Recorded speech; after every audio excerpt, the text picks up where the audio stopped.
a young woman named Emily returned to her hometown, planning to stay and build a life there. This estate, completely overrun by weeds, was bought by Emily for $1,500. She had to push through thick weeds just to get inside. You could tell it had been abandoned for a long time. No signs of anyone living there at all. Weeds as far as the eye could see. Even walking was a bit tricky. Following the path, Emily made it to the front of the house. The house itself stood in stark contrast to the overgrown yard. It was not only completely intact, but also looked pretty new. This was a great surprise for Emily. But what she cared about most was the inside. The interior walls kept the same style as the outside. There was some trash on the floor, and a large freezer left behind, which actually looked like it might still work. The roof structure was also in great shape. No leaks, just needed a good cleaning, and it was move-in ready. Even though the house wasn't huge, it was right next to a small river. The natural setting was really amazing. After checking everything out, Emily was very pleased. She immediately called in a cleanup crew to clear the whole estate. You could see, the yard had been abandoned for a long time. Even the gate was completely hidden. The crew worked really hard to uncover the iron gate. But this was just a small part of the whole job. The weeds inside the yard were even thicker. Even with chainsaws, clearing them was no easy task, because it was so close to the lake, with plenty of water for them to thrive. They grew even more out of control.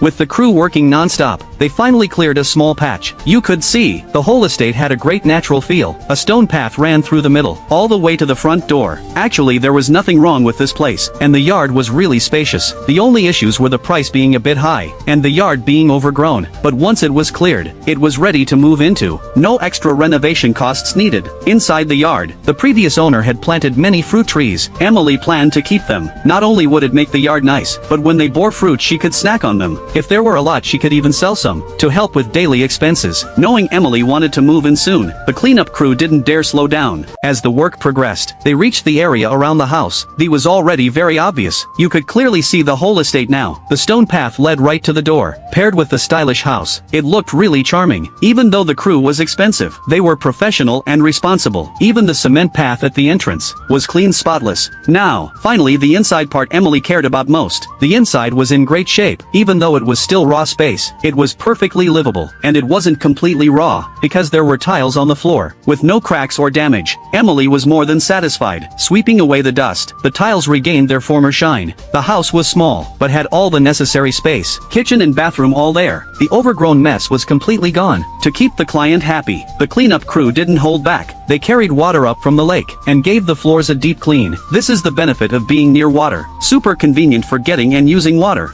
At this point, the cleanup of the whole estate was officially finished, replaced by a stylish private estate. The property was huge, with a cement road leading to the front door. Fruit trees dotted the yard, and there was a flowing river nearby. The whole place had an amazing natural setting. Living here would be so comfortable. Do you think Emily's $1,500 was worth it?